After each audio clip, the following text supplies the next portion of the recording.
Hola a todos, listos para una nueva inmersión profunda. Hoy nos adentramos en el mundo del sistema nervioso. Así, para explorar cómo esta red de células nos permite experimentar el mundo. Exacto. Es alucinante pensar en todo lo que hace. Es como un sistema de comunicación complejo que recorre tu cuerpo. ¿Sí? Recopilando información, procesándola, generando respuestas. Y todo en fracciones de segundo. Así es el sistema nervioso. Para esta inmersión, nos basaremos en un extracto de la Wikipedia sobre el sistema nervioso. Listo. Por supuesto. Prepárate para descubrir detalles sorprendentes. Me encanta. Empecemos por lo básico. ¿Qué es exactamente el sistema nervioso? Bueno, es una red compleja de células especializadas, principalmente neuronas. Ajá. Y células gliales. Imagina las neuronas como mensajeros. Mensajeros. Sí, que transportan información a través de impulsos eléctricos Increíble. a velocidades increíbles. Y las células gliales, por otro lado, Y ese Matías. serían como el equipo de soporte técnico, asegurando que todo funcione correctamente. Interesante. Como una ciudad microscópica, Exactamente. son autopistas de información. Sí. Y un equipo de mantenimiento siempre activo. Me gusta esa analogía. Y como una ciudad, el sistema nervioso también se organiza en diferentes niveles, ¿verdad? Claro que sí. Anatómicamente, tenemos el sistema nervioso central, Ya, que incluye el encéfalo y la médula espinal. Y luego está el sistema nervioso periférico, entiendo. que son todos los nervios que se extienden desde el sistema central. Hacia el resto del cuerpo. O sea, el sistema nervioso central sería como el centro de control. Exacto. Y el periférico, las líneas de comunicación Sure. que llegan a todos los montes del cuerpo. Fascinante. ¿Y cómo viaja la información a través de esta red? Bueno, es un proceso rapidísimo llamado arco reflejo. Arco reflejo. Ajá. Este circuito neuronal permite respuestas casi instantáneas a los estímulos. Por ejemplo. Por ejemplo, si tocas una olla caliente, los receptores sensoriales de tu piel envían una señal a la médula espinal Ya. a través de las neuronas sensoriales. La médula espinal procesa esta información Ajá. y envía una respuesta a través de las neuronas motoras Entiendo. a los músculos de tu mano, Sí. haciendo que la retires rápidamente. Claro. Por eso apretamos la mano del fuego sin siquiera pensar. Exactamente. Ok. Es un mecanismo de protección. Es increíble cómo nuestro cuerpo nos protege de forma automática. Pero ¿qué pasa con las acciones que decidimos hacer conscientemente? Bueno. Como levantar un vaso de agua, por ejemplo. Para eso tenemos el sistema nervioso somático, Ajá. que controla los movimientos voluntarios de los músculos. Ya, veo.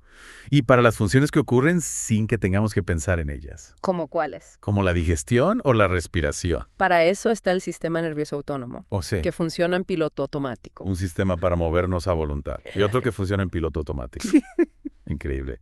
Pero ¿cómo se comunican las neuronas entre sí? Es un proceso fascinante. Se Ujú. comunican a través de las sinapsis. Sinapsis. Sí, son conexiones especializadas entre ellas. ¿Cómo funcionan? Imagina pequeños puertos donde los barcos, Barcos. sí, que serían los impulsos nerviosos, descargan su mercancía La mercancía serían los neurotransmisores. para que otros barcos, o sea, otras neuronas, ¿Entiendo? la transporten a su destino. Me encanta la analogía de los barcos y los puertos. Es mucho más fácil de visualizar así. ¿Y qué son exactamente los neurotransmisores? Son sustancias químicas Ajá. que actúan como mensajeros entre las neuronas. Mensajeros químicos. Sí, algunos ejemplos son la acetilcolina, la dopamina. Espera. Dopamina. Sí, Esa no está relacionada con las emociones. exactamente. La dopamina está relacionada con la sensación de placer y recompensa. Claro. Y también tenemos la serotonina. Serotonina. Esa no regula el estado de ánimo. Así es. Juega un papel importante en la regulación del estado de ánimo, el sueño Wow. y el apetito. Increíble.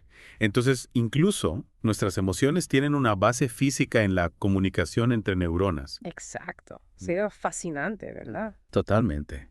¿Y te has preguntado cómo ha evolucionado el sistema nervioso a lo largo de millones de años? Ah, por supuesto. Es un Ok. proceso largo y complejo. Me imagino.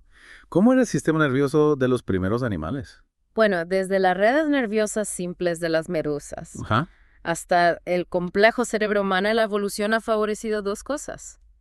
La centralización. Centralización. Sí, la concentración del sistema nervioso en un centro de control. Ya veo. Y la cefalización. Focalización. Es decir, la ubicación de este centro en la cabeza, ¿Tiene sentido? cerca de los órganos sensoriales. Claro, así la información se procesa más rápido. Exacto.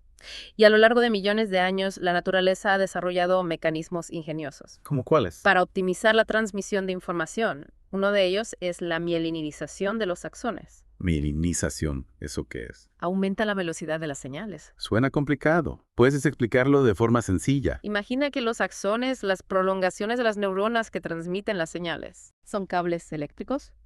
La mielina sería como un aislante Ya. que recubre sus cables, Entiendo. evitando que la señal se pierda Interesante. y permitiendo que viaje mucho más rápido. Es una analogía muy clara. Es increíble cómo la evolución ha encontrado soluciones tan ingeniosas ¿Verdad? para que el sistema nervioso sea cada vez más eficiente. Absolutamente. Y hablando de eficiencia, ¿sabías que la mielinización no solo acelera la transmisión, No. sino que también ahorra energía? No lo sabía. ¿En serio? Cuéntame más sobre eso. Claro. La mielina, al actuar como aislante, Sí, reduce la cantidad de energía que la neurona necesita para transmitir la señal. fascinante. Esto es especialmente importante en animales con cerebros grandes y complejos. Como el nuestro. Exactamente.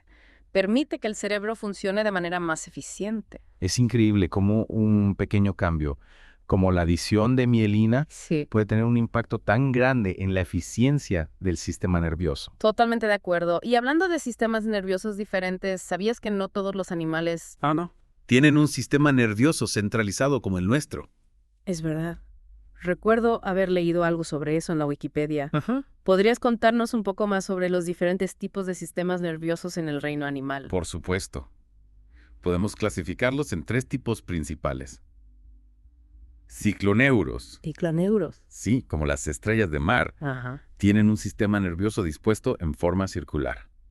Como una red que rodea todo su cuerpo. ¿Y qué hay de los otros tipos? Bueno, también están los hiponeuros, Tipo aneuros. como los insectos y los gusanos, Ya. que tienen el sistema nervioso dispuesto ventralmente debajo del sistema digestivo. Interesante. ¿Y el último tipo? Los epineuros, Epineuros. sí, como los vertebrados. Incluyéndonos a nosotros. Exacto, tienen el sistema nervioso en posición dorsal sobre el tubo digestivo. Ajá. Entonces, nuestro sistema nervioso, al estar en la parte superior de nuestro cuerpo, pertenece al grupo de los epineuros.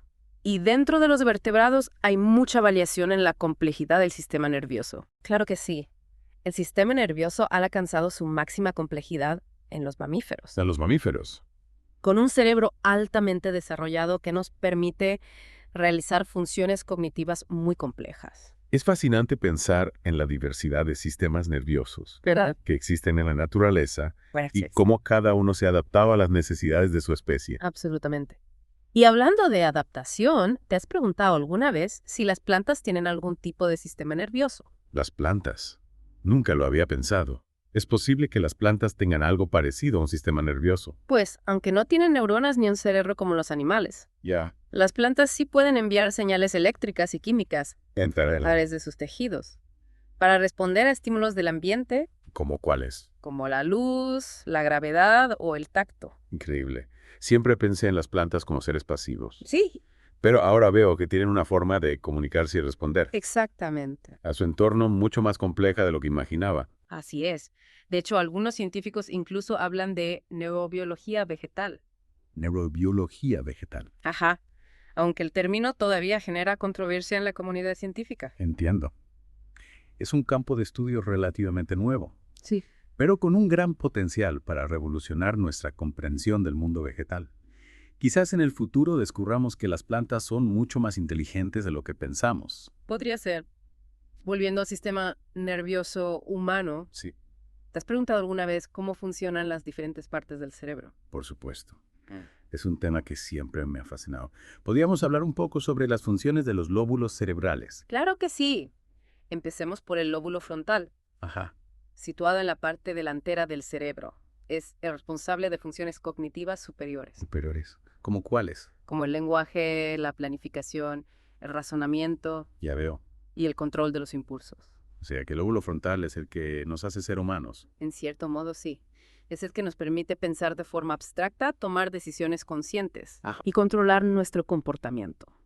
Un dato curioso, ¿sí?, es que el lóbulo frontal es la parte del cerebro que más se ha desarrollado Interesante. a lo largo de la evolución humana. Eso explica por qué tenemos una capacidad de razonamiento tan superior a la de otros animales. ¿Y qué hay del lóbulo temporal? ¿Cuál es su función? El lóbulo temporal, situado a los lados del cerebro, Sí. se encarga principalmente del procesamiento de la información auditiva, el lenguaje, la memoria Ajá. y el reconocimiento de objetos. Entonces, si tenemos problemas para recordar nombres o caras, podríamos tener alguna alteración en el lóbulo temporal. Podría ser una posibilidad. Ya. Aunque hay que tener en cuenta que el cerebro funciona como una red compleja Claro. y que muchas funciones cognitivas implican la participación de diferentes áreas cerebrales. Claro, claro. Y- ¿Y el lóbulo parietal, para qué sirve? El lóbulo parietal, situado en la parte superior del cerebro, Sí. procesa la información sensorial del tacto, la temperatura, el dolor y la presión. También está implicado en la percepción espacial, Ya veo. la orientación y la coordinación de movimientos. O sea que el lóbulo parietal nos permite saber dónde estamos en el espacio y cómo movernos en nuestro entorno. Exactamente. Y por último, tenemos el lóbulo occipital, Ajá. situado en la parte posterior del cerebro, Sí. que se encarga de procesar la información visual. Ajá. Entonces, gracias al lóbulo occipital podemos ver el mundo que nos rodea con todos sus colores y formas. Así es. ¿Te imaginas lo diferente que sería nuestra experiencia del mundo si no tuviéramos lóbulo occipital? Sería un mundo completamente diferente, sin duda. Es realmente fascinante pensar que todo lo que somos, nuestras emociones, pensamientos, recuerdos, percepciones, se origina en este órgano tan complejo. Absolutamente. Y todavía nos queda mucho por descubrir sobre el cerebro humano. Es verdad. Es un campo de estudio en constante evolución, lleno de misterios por resolver. Y hablando de misterios, ¿qué me dices del cerebelo? ¿Qué función tiene este órgano tan peculiar? El cerebelo, situado en la parte posterior e inferior del cerebro, es el responsable de la coordinación de los movimientos, el equilibrio Ajá. y la postura. Aunque es mucho más pequeño que el cerebro, el cerebelo contiene más de la mitad de las neuronas del encéfalo. No lo sabía.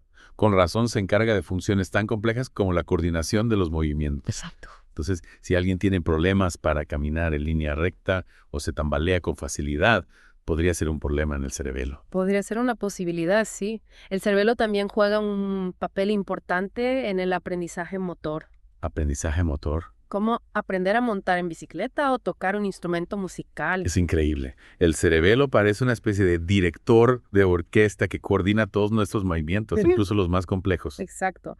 Y para completar nuestra visión del sistema nervioso central, Sí, no podemos olvidar la médula espinal. cierto. La médula espinal es como la autopista principal que conecta el cerebro con el resto del cuerpo, ¿verdad? Así es. Se extiende desde el tronco encefálico hasta la parte baja de la espalda. Protegida por las vértebras de la columna vertebral, su función principal es transmitir las señales nerviosas Sí, entre el cerebro y el resto del cuerpo, entiendo. tanto las sensoriales como las motoras. ¿Sabías que la médula espinal también es capaz de procesar información por sí misma? No tenía idea. Pensé que solo se encargaba de transmitir información hacia y desde el cerebro. ¿Qué tipo de información puede procesar la médula espinal? La médula espinal puede procesar información sensorial Ajá. y generar respuestas motoras simples Ya, sin necesidad de que la información llegue al cerebro. increíble. Esto es lo que nos permite realizar movimientos reflejos, Reflejos. como retirar la mano de una superficie caliente sin tener que pensar en ello. Es increíble cómo la médula espinal puede actuar de forma independiente. Eso explica por qué los reflejos son tan rápidos. Exactamente. Y para entender mejor cómo funciona el sistema nervioso periférico, tenemos que hablar de dos divisiones importantes.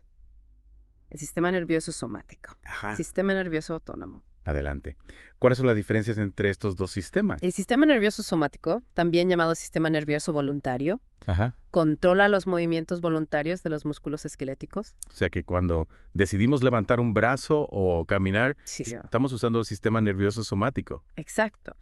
Y el sistema nervioso autónomo, Sí. también llamado sistema nervioso involuntario, Ajá. controla las funciones involuntarias del cuerpo, ¿Cómo cuáles? como la respiración, la digestión, la frecuencia cardíaca y la presión arterial. Entonces, el sistema nervioso autónomo es el que se encarga de mantener nuestro cuerpo funcionando sin que tengamos que pensar en ello. Así es. Y dentro del sistema nervioso autónomo Mm. existen dos divisiones principales: el sistema nervioso simpático Ajá. y el sistema nervioso parasimpático. ¿Y cuáles son las funciones de cada uno de estos sistemas? El sistema nervioso simpático se activa en situaciones de estrés o peligro, ¿Estrés o peligro? preparando al cuerpo para la lucha o huida. Como cuando vemos una película de terror y nuestro corazón empieza a latir más rápido. Exacto. El sistema nervioso simpático aumenta la frecuencia cardíaca, Sí. la presión arterial, la respiración y la Y- sudoración. Entiendo, al mismo tiempo que disminuye la actividad digestiva. ¡Wow! Imagina que te encuentras de repente con un oso en el bosque. ¡Qué miedo! Tu sistema nervioso simpático se activaría, Ya veo. preparándote para correr o luchar por tu vida. Es como si nuestro cuerpo se pusiera en modo alerta para afrontar una situación peligrosa. ¿Y qué pasa con el sistema nervioso parasimpático? El sistema nervioso parasimpático, por el contrario, Ajá. se activa en situaciones de calma y relajación, Entiendo. promoviendo la digestión y el descanso. Entonces, cuando estamos relajados en el sofá después de comer, el sistema nervioso parasimpático está en pleno funcionamiento. Exactamente. El sistema nervioso parasimpático disminuye la frecuencia cardíaca, la presión arterial Sí. y la respiración, Ya veo. al mismo tiempo que estimula la actividad digestiva. Es increíble cómo estos dos sistemas trabajan en equilibrio para mantener nuestro cuerpo en un estado de armonía. Sin duda, el sistema nervioso es una máquina compleja y fascinante Sí. que nos permite interactuar con el mundo que nos rodea de una manera increíble. Recuerda, cuidar tu sistema nervioso es cuidar tu bienestar. Totalmente de acuerdo. ¿Y qué podemos hacer para mantener nuestro sistema nervioso en buen estado? Llevar una vida saludable es fundamental Ajá. para el buen funcionamiento del sistema nervioso. Una dieta equilibrada, ejercicio regular, dormir lo suficiente, Sí. manejar el estrés y evitar el consumo excesivo de alcohol y drogas. Excelentes consejos. Es importante recordar que el sistema nervioso es la base de nuestra salud física y mental, Claro, y cuidarlo nos permitirá disfrutar de una vida plena. así es.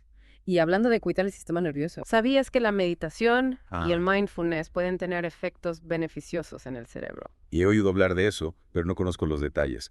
¿Podrías contarnos un poco más sobre cómo la meditación impacta en el sistema nervioso? Claro. Estudios han demostrado que la práctica regular de la meditación puede modificar la estructura y la función del cerebro, ¿En serio? aumentando la densidad de la materia gris en áreas relacionadas con la atención, Atención. la regulación emocional Ah. y la compasión. Increíble. Es fascinante cómo podemos influir en la estructura de nuestro propio cerebro ¿Verdad? a través de prácticas como la meditación. Exactamente. El cerebro es un órgano dinámico y adaptable, Ya veo. y nuestra forma de vida y nuestras experiencias pueden moldearlo a lo largo del tiempo. Es un recordatorio de que tenemos un cierto grado de control sobre nuestra propia salud cerebral. Así es. Y hablando de salud cerebral, Sí. hemos explorado la anatomía y la función del sistema nervioso, sus increíbles capacidades. Ajá. E incluso cómo este complejo sistema puede verse afectado por enfermedades. Cierto. Pero aún hay tanto por descubrir. Es verdad. El sistema nervioso es un campo de estudio en constante evolución, lleno de misterios que los científicos se esfuerzan por desentrañar. Precisamente. Me gustaría profundizar en algunos de estos misterios. ¿Cuáles son las grandes preguntas que aún intrigan a los neurocientíficos? Buena pregunta. A lo largo de esta inmersión hemos aprendido mucho, Sí, pero también hemos visto que hay muchas cosas que aún no se comprenden del todo. exacto. ¿Cuáles son esos grandes enigmas que todavía mantienen a los científicos en vilo? Una de las preguntas más fundamentales es, ¿cómo surge la conciencia a partir de la materia física del cerebro? Oh, sí. Es una pregunta realmente profunda. Todavía no comprendemos completamente cómo la actividad de miles de millones de neuronas Ajá, da lugar a la experiencia subjetiva de ser conscientes de nosotros mismos ya. y del mundo que nos rodea. Es como intentar comprender el origen del universo, pero a nivel de nuestra propia mente. Exactamente. ¿Hay alguna teoría que intente explicar este fenómeno? Existen diversas teorías, Por ejemplo. como la teoría global del espacio de trabajo neuronal, Ajá. que propone que la conciencia surge cuando la información se integra y se distribuye Ya veo. a través de una red global de neuronas en el cerebro. Fascinante. Entonces, la conciencia no estaría localizada en un área específica del cerebro, No, sino que sería un fenómeno emergente de la actividad global del cerebro. así es. Es como si la conciencia fuera una sinfonía que surge de la interacción armoniosa de todos los instrumentos de la orquesta. Exactamente. Es una analogía muy acertada. Otra pregunta que intriga a los científicos es, ¿cómo se almacenan y se recuperan los recuerdos en el cerebro? Buena pregunta. Sabemos que el hipocampo juega un papel crucial en la formación de nuevos recuerdos, Sí. pero todavía no comprendemos completamente los mecanismos moleculares y celulares que subyacen a la memoria. Es un misterio que nos ha fascinado durante siglos. ¿Te imaginas poder comprender cómo se graban y se reproducen las experiencias en nuestro cerebro? Sería como tener acceso a la biblioteca de nuestra propia vida. Sería increíble. ¿Y qué avances se están haciendo en este campo? Los científicos están utilizando técnicas de neuroimagen y optogenética Fotogenética. para estudiar la actividad de las neuronas individuales Ya. durante la formación y la recuperación de recuerdos. Qué interesante. Esto nos está proporcionando información valiosa sobre los procesos neuronales que subyacen a la memoria. Impresionante. Es como si pudiéramos observar en tiempo real cómo se forman las huellas de la memoria en el cerebro. Exacto. ¿Y qué hay del aprendizaje? ¿Cómo aprende el cerebro? El aprendizaje. Y modifica sus conexiones neuronales en respuesta a nuevas experiencias. El aprendizaje es un proceso complejo que implica cambios en la fuerza de las conexiones entre las neuronas, Ajá. un fenómeno conocido como plasticidad sináptica. Plasticidad sináptica. ¿Podrías explicarnos un poco más sobre eso? ¿Cómo cambia físicamente el cerebro cuando aprendemos algo nuevo? Imagina la sinapsis, las conexiones entre las neuronas, como caminos que se van haciendo más anchos Ya veo. y transitables cuanto más se usan. Entiendo. La plasticidad sináptica implica el fortalecimiento o debilitamiento de estas conexiones, Ya. lo que permite al cerebro adaptarse a nuevas experiencias y aprender nuevas habilidades. Es una metáfora muy clara. Entonces, cada vez que aprendemos algo nuevo, nuestro cerebro modifica sus conexiones neuronales, creando nuevas rutas de información.